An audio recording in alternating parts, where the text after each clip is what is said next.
किसी भी शहर को महानगर बनाने के लिए जिन चीज़ों की सबसे ज़्यादा ज़रूरत होती है उनमें जनसंख्या से लेकर उस शहर का इंफ्रास्ट्रक्चर और वहां सुख सुविधाओं को देखकर ही उस शहर को महानगर कहा जाता है। जी हाँ दोस्तों, अब वो दिन भी दूर नहीं जब पटना महानगरों की सूची में आ जाएगा। पटना के पास जनसंख्या है, लेकिन अभी फिलहाल नीतीश कुमार जिस चीज पर काम कर रहे हैं वो है इंफ्रास्ट्रक्चर। क्योंकि पटना में इंफ्रास्ट्रक्चर की पहले बहुत ज्यादा कमी थी, लेकिन अब आपको हर जगह नए पुल बनते दिख जाएंगे और इसके अलावा कई सारी ऐसी बिल्डिंग्स जिसमें कि कमर्शियल बिल्डिंग सबसे ज्यादा दिखेंगी। क्योंकि पटना को अब महानगर के रूप में पूरे देश में दिखाना है। यही एक कारण है कि पटना के बाद अब ग्रेटर पटना भी तैयार किया जा रहा है। आपको बताएं कि राजधानी पटना की तस्वीर बदलने वाली है, क्योंकि ग्रेटर पटना का खाका लगभग तैयार हो चुका है, जिस पर काम भी शुरू हो चुका है। आपको बताएं कि 2600 एकड़ जमीन पर ग्रेटर पटना बसाया जा रहा है। कहा जा रहा है कि कुछ सालों में ही राजधानी पटना की तस्वीर बिल्कुल अलग हो जाएगी।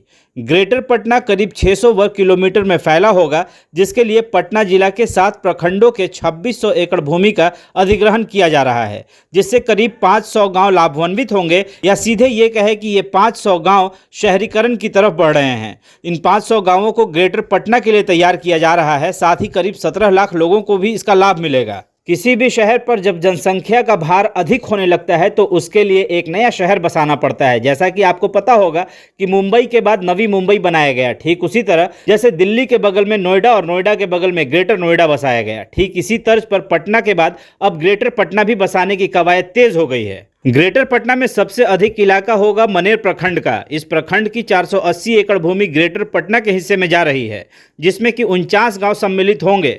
दूसरे नंबर पर बिहटा प्रखंड, जिसकी 477 एकड़ भूमि इस क्षेत्र में आएगी।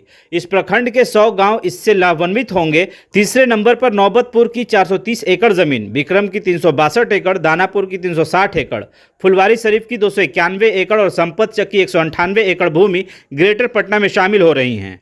भविष्य में ग्रेटर पटना फतुहा, दुल्हिन बाजार, पालीगंज तक करने की कार्य योजना है। यह दूसरे चरण में होगा। वैसे तो ग्रेटर पटना में बिहटा, नौबतपुर, शिवाला, नेउरा, सदीसोपुर के अलावा कन्हौली एक ऐसा पॉइंट होगा जो भविष्य में सबसे ज्यादा विकसित होगा, क्योंकि यह पटना के रिंग रोड के बीच का हिस्सा है। वहीं ग्रेटर पटना का सबसे महत्वपूर्ण परियोजना दानापुर से बिहटा तक एलिवेटेड रोड का निर्माण भी है। इस सड़क का डीपीआर लगभग तैयार हो चुका है। जल्द ही इस दिशा में काम शुरू करना है। आपको बताएं कि अगले 2 से 3 सालों में इस सड़क को पूरा करने का लक्ष्य रखा गया है। एलिवेटेड रोड हो जाने से दानापुर से बिहटा तक का सफर महज 20 मिनट में तय होगा। वहीं पटना रिंग रोड का एक हिस्सा लगभग बनकर तैयार हो चुका है। दूसरे हिस्से का लेआउट तैयार करने का काम शुरू हुआ है। वहीं अधिकारियों का कहना है कि दनियावा से कन्हौली तक तथा कन्हौली से शेरपुर होते हुए दनियावा तक सड़क रिंग रोड के रूप में होगी, जिससे पटना शहर के दोनों हिस्से से वाहन निकल सकते हैं। इन सब के बीच में सबसे ज्यादा जो लोग सवाल पूछते हैं कि ग्रेटर पटना तो बन जाएगा, पर क्या एयरपोर्ट बनेगा? क्योंकि ऐसा कहा गया है कि बिहार का सबसे बड़ा इंटरनेशनल एयरपोर्ट भी बिहटा में ही बनने वाला है।